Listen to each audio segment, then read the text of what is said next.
Good morning students. आज हम Indian federal system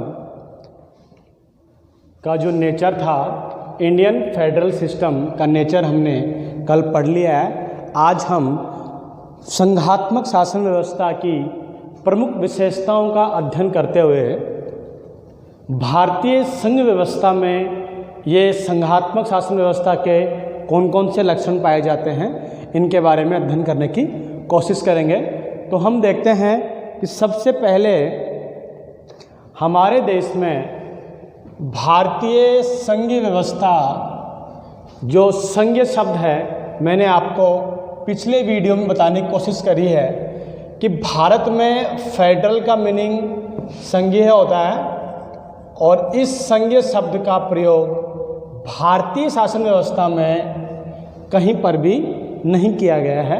इस फेडरल शब्द की जगह इंडियन पॉलिटिकल सिस्टम में यूनियन शब्द का प्रयोग किया गया है, जो मैंने आपको कल जो इसका ब्रीफिंग करी थी अपने, उसमें मैंने आपको बता दिया है।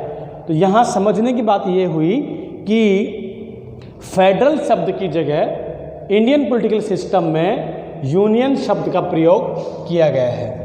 अर्थात जो आर्टिकल नंबर 1 जो हमारे संविधान का आर्टिकल नंबर 1 जो है वो कहता है India that is Bharat shall be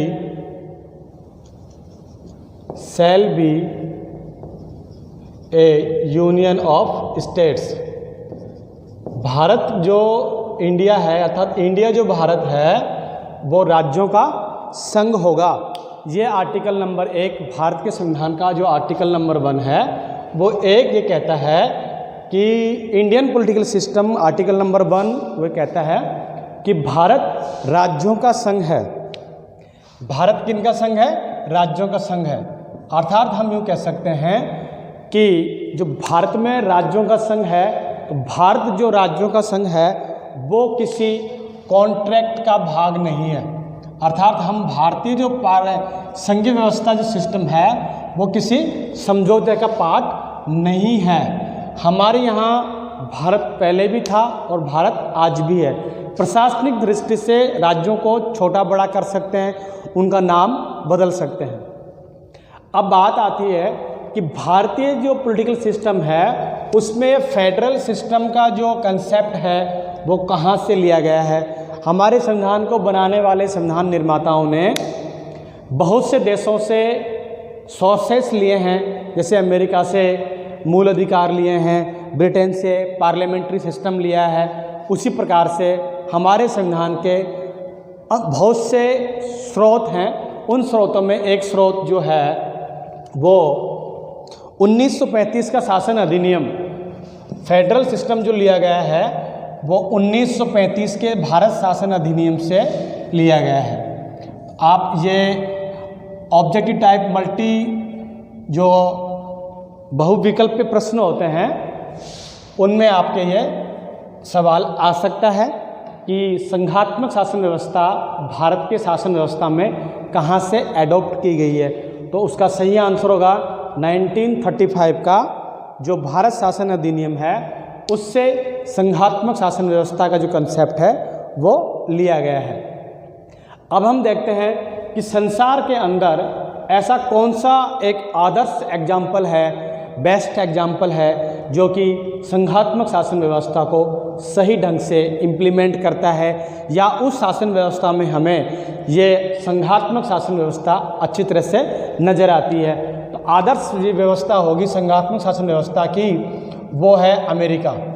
America के अंदर ये federal system, totally federal system पाया जाता है। जो एक कंसेप्ट है वो अमेरिका में हमें देखने को मिलता है। आदर्श व्यवस्था संघात्मक शासन व्यवस्था की अगर किसी देश में है तो वो है अमेरिका।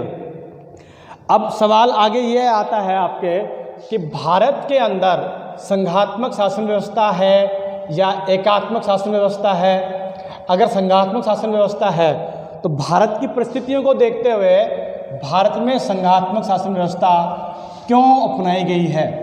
अर्थात हम ये कह सकते हैं कि भारत का जो पॉलिटिकल सिस्टम है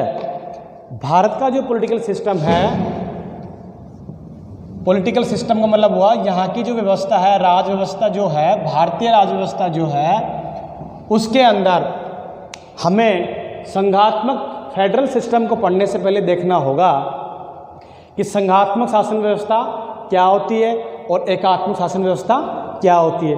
क्योंकि हमारी जो शासन व्यवस्था है वो अनोखी शासन व्यवस्था है, क्योंकि हमारे यहाँ कुछ लक्षण ऐसे हैं जो कि फेडरल हैं, कुछ यूनिटरी हैं। तो कुल मिला के हम ये कह सकते हैं कि हमारी शासन व्यवस्था एक मिक्सचर शासन व्यवस्था है, मिक्सचर शासन व्यवस्था के रूप में हमें नज़र आती है। जैसा कि प्रोफेसर केसी बिहेवियर कहते हैं कि भारतीय जो व्यवस्था है वो एक कोजी फेडरलिज्म है, अर्थात अर्ध संघवाद की श्रेणी में आता है। भारत का जो सिस्टम है वो अर्ध संघवाद की श्रेणी में आता है। कुल मिला के हम ये कहना चाहते हैं यहाँ कि भारत के अंदर दोनों तरह की शासन व्यवस्थाओं के लक्षण पाए जाते हैं। तो पहले हमें देखना होगा कि जो फेडरल सिस्टम है उसकी बेसिक जो विशेषताएं हैं, बेसिक जो कंसेप्ट है फेडरल सिस्टम का, वो क्या क्या है और वो भारत में है या नहीं है। इस वीडियो में आज हम भारत के अंदर जो शासन व्यवस्था में हमें नज़र आती हैं फेडरल सिस्टम की जो बेसिक कैरेक्टरिस्टिक्स हैं वो क्या भारतीय शासन व्यवस्था में हैं। अगर भारतीय शासन व्यवस्था में उनका उल्लेख मिलता है तो हम ये कह सकते हैं कि भारत के अंदर संघात्मक शासन व्यवस्था है। फिर आगे हम देखेंगे कि एकात्मक शासन व्यवस्था क्या होती है और उसमें भारतीय शासन व्यवस्था के अंदर कौन कौन से एकात्मक लक्षण पाए जाते हैं। फिर निष्कर्ष रूप से हम ये कहेंगे कि भारत की बेसिकली हमें इसका जो स्ट्रक्चर है वो तो संघात्मक नज़र आता है, स्ट्रक्चर जो है इसका संघात्मक नज़र आता है, लेकिन ये है एकात्मक की ओर। अर्थात हम यूँ कह सकते हैं कि भारतीय शासन व्यवस्था संघात्मक होती हुई भी एकात्मकता की ओर झुकी हुई है, या यूँ कह सकते हैं कि भारतीय पॉलिटिकल सिस्टम है वो केंद्राभिमुख है, अर्थात केंद्र की ओर अभिमुख है, केंद्राभिमुख, केंद्र की तरफ अभिमुख है या केंद्र की तरफ ज़्यादा झुकाव है। और केंद्र की तरफ जहाँ ज़्यादा झुकाव होता है उसको कहते हैं हम एकात्मक शासन व्यवस्था। नेक्स्ट वीडियो में हम इसका डिस्कशन करेंगे। अब चूँकि मैंने आपको बताया कि भारत के अंदर भारतीय सिस्टम में इस फेडरल सिस्टम की क्या आवश्यकता थी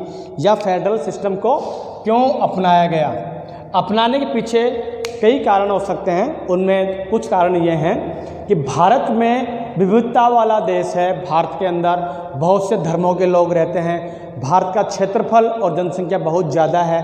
तो इन सभी को एक सही उद्देश्य देने के लिए या सभी का अच्छे से सिस्टमेटिक सिस्टम चलाने के लिए भारत के अंदर फेडरल सिस्टम की आवश्यकता पड़ी। अब हमें देखते हैं कि बेसिकली फेडरल सिस्टम का जो कंसेप्ट है वो फेडरल सिस्टम होता क्या है। तो फेडरल सिस्टम को समझने के लिए मैं आपको एक बात बताना चाहूँगा कि संघात्मक शासन व्यवस्था को अगर आपको समझना है तो संघात्मक शासन व्यवस्था में 2-5 बातें बहुत इम्पोर्टेंट होती हैं, उनको आप यहाँ समझने की कोशिश करें कि संघात्मक किस देश में या किस शासन व्यवस्था में किस प्रकार की व्यवस्था है, उसको हम किस प्रकार से आइडेंटिफाई कर सकते हैं। तो संघात्मक शासन व्यवस्था में पहली बात जो होती है, इस संघात्मक शासन व्यवस्था के अंदर शक्तियों का बंटवारा किया जाता है। संविधान लिखा हुआ होता है और कठोर संविधान होता है, लिखित भी होता है, साथ साथ उस शासन व्यवस्था के अंदर संविधान की सर्वोच्चता होती है, शक्तियों का बंटवारा होता है, वहाँ स्वतंत्र एवं निष्पक्ष न्यायपालिका का होना बहुत ज़रूरी है और 2 तरह की सरकारें पाई जाती हैं, इसका हम यहाँ उल्लेख करेंगे। और इन जो मुख्य विशेषताएं हैं उसको भारतीय संविधान में खोजने की कोशिश करते हैं कि क्या ये बेसिक कंसेप्ट जो संघात्मक शासन व्यवस्था का है क्या भारतीय शासन व्यवस्था में है। तो आपको पहली बात ये होनी चाहिए कि सरकार का जो स्तर है वो 2 तरह की सरकारें होनी चाहिए, अर्थात एक सेंट्रल गवर्नमेंट होनी चाहिए और दूसरी स्टेट गवर्नमेंट होनी चाहिए, यानी केंद्र सरकार और राज्य सरकार। सरकार इस प्रकार से बटी हुई होनी चाहिए, 2 तरह की सरकारें होनी चाहिए, पहली सेंट्रल गवर्नमेंट होगी और दूसरी राज्य सरकारें होंगी। ऐसा इसका एक कंसेप्ट जो विशेषता है वो ये है। लिखित संविधान होना चाहिए, कठोर संविधान हो, संविधान की सर्वोच्चता हो, संसद की सर्वोच्चता नहीं होनी चाहिए, संविधान सर्वोपरि होना चाहिए, शक्तियों का विभाजन होना चाहिए, वो संविधान के अनुसार शक्तियों का विभाजन होना चाहिए। जब कभी कोई चीज़ अगर न्याय के मामले में बात आती है तो उस देश में स्वतंत्र और निष्पक्ष न्यायपालिका होनी चाहिए। तो ये बातें संघात्मक शासन व्यवस्था की प्रमुख बातें हैं। अब हम ये देखते हैं कि क्या ये संघात्मक शासन व्यवस्था की जो विशेषताएं हैं, क्या ये भारतीय शासन व्यवस्था में हमें नज़र आती हैं। भारत का जो संघात्मक व्यवस्था का ढांचा है वो संघात्मक है, लेकिन वो एकात्मक की ओर झुका हुआ है। किसकी ओर झुका हुआ है? वो एकात्मकता की ओर झुका हुआ है, या अर्थात यूनिटरी की ओर झुका हुआ है। इसके संदर्भ में हम ये कह सकते हैं कि भारत की जो सिस्टम व्यवस्था है वो एक अनोखी शासन व्यवस्था है। अब हम सबसे पहली बात देखते हैं कि संघात्मक शासन व्यवस्था के जो प्रमुख लक्षण हैं, क्या वो भारतीय शासन व्यवस्था में हमें नज़र आते हैं। तो पहला बिंदु इसका अपने लेते हैं यहाँ। पहला है कि संघात्मक शासन व्यवस्था वाले देशों में वहाँ का संविधान लिखित हो, कठोर हो, लिखित व कठोर संविधान होना चाहिए, लिखित और कठोर संविधान होना चाहिए। पहली विशेषता, इसकी पहली जो बेसिक कंसेप्ट है संघात्मक शासन व्यवस्था का, कि वो लिखित और कठोर संविधान होना चाहिए। तो हम इस विशेषता को भारतीय शासन व्यवस्था में, पॉलिटिकल जो राज व्यवस्था, भारतीय राज व्यवस्था है, उसमें देखने की कोशिश करते हैं। तो भारतीय राज व्यवस्था के संदर्भ में पहली जो विशेषता है संघात्मक शासन व्यवस्था की, वो बिल्कुल फिट बैठती है, खरी उतरती है, क्योंकि भारत का संविधान एक संविधान सभा द्वारा निश्चित समय पर लिखा एक संविधान है।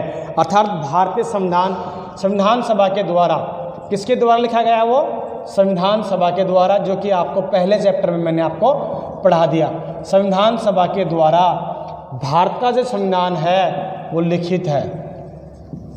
दूसरी बात इसमें यह है, ये बात इसमें सही बैठती है, राइट है। दूसरी बात है कि उस देश का संविधान कैसा होना चाहिए? कठोर होना चाहिए। दूसरी बात है वो संविधान कैसा होना चाहिए? कठोर। तो भारतीय संविधान लचीला और कठोरपन का मिश्रण है।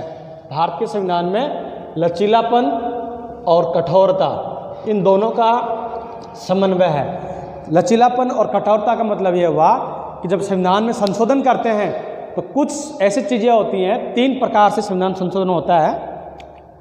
सामान्य बहुमत से, विशेष बहुमत से और विशेष प्लस आधे राज्यों की कंसेंट चाहिए। उसके अंदर आधे राज्यों की क्या चाहिए? कंसेंट चाहिए। तो भारत के अंदर संविधान संशोधन की जो प्रक्रिया है वो 3 प्रकार से होती है। साधारण बहुमत, विशेष बहुमत, विशेष प्लस आधे राज्यों का कंसेंट।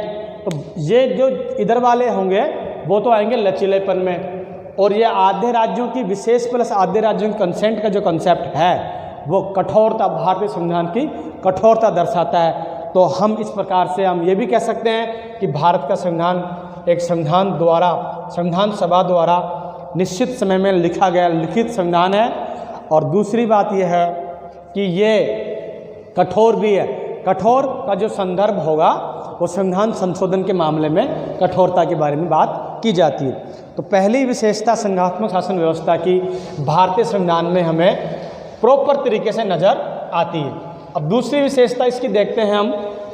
दूसरी जो विशेषता है कि संविधान सर्वोच्च होना चाहिए, अर्थात ऐसी शासन व्यवस्था जिसमें संविधान की बात मानी जाए, वहाँ हमें संघात्मक शासन व्यवस्था नज़र आती है। तो इस संदर्भ में भी हम संविधान सर्वोच्च होना चाहिए, न कि संसद सर्वोच्च होनी चाहिए। भारत के अंदर संसद सर्वोच्च नहीं है। हमारे यहाँ सुप्रीम कौन है? हमारे यहाँ सुप्रीम है कॉन्स्टिट्यूशन, संविधान, जो कि लिखा हुआ है। अर्थात हम यूँ कह सकते हैं कि संविधान क्या होता है? एक सेट ऑफ रूल्स होता है। संविधान किसे कहेंगे? A set of rules. A set of rules, नियम कानून कायदों का समूह, इज कॉल्ड कॉन्स्टिट्यूशन। अर्थात हमारे यहाँ संविधान लिखा हुआ संविधान है और उस लिखे हुए संविधान के अनुसार देश की शासन व्यवस्था निर्माण, कानून निर्माण की प्रक्रिया जो होती है वो हालांकि संसद द्वारा बनाई जाती है, लेकिन वो बनाने की प्रक्रिया, उसका जो प्रावधान है, उसकी जो मर्यादा है वो संविधान के अधीन रहेगी।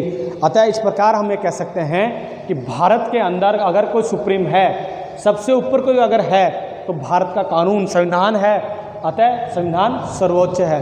जिस शासन व्यवस्था के अंदर संविधान सर्वोच्च होता है वहाँ संघात्मक शासन व्यवस्था में देखने को मिलती है। और भारत में चूँकि संविधान सर्वोच्च है, इस प्रकार से हम कह सकते हैं कि भारत के अंदर संघात्मक शासन व्यवस्था पाई जाती है। तीसरा जो इसका बिंदु है कि शक्तियों का बंटवारा होना चाहिए। शक्तियों का बंटवारा या विभाजन, शक्तियों का विभाजन बोलें आप या बंटवारा बोलें, इसका आएगा classification of powers. Classification of powers. कल मैंने आपको एक बात बताई थी कि दो टर्म होती हैं, एक होती है सेपरेशन ऑफ पावर्स, और दूसरा होता है क्लासिफिकेशन ऑफ पावर्स।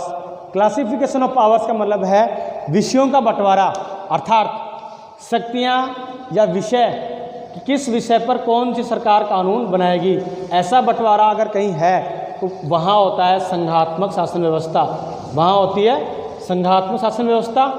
और सेपरेशन ऑफ पावर्स ये एक अलग सिद्धांत है, इसको हिंदी में बोलते हैं शक्तियों का पृथक्करण। शक्तियों का पृथक्करण,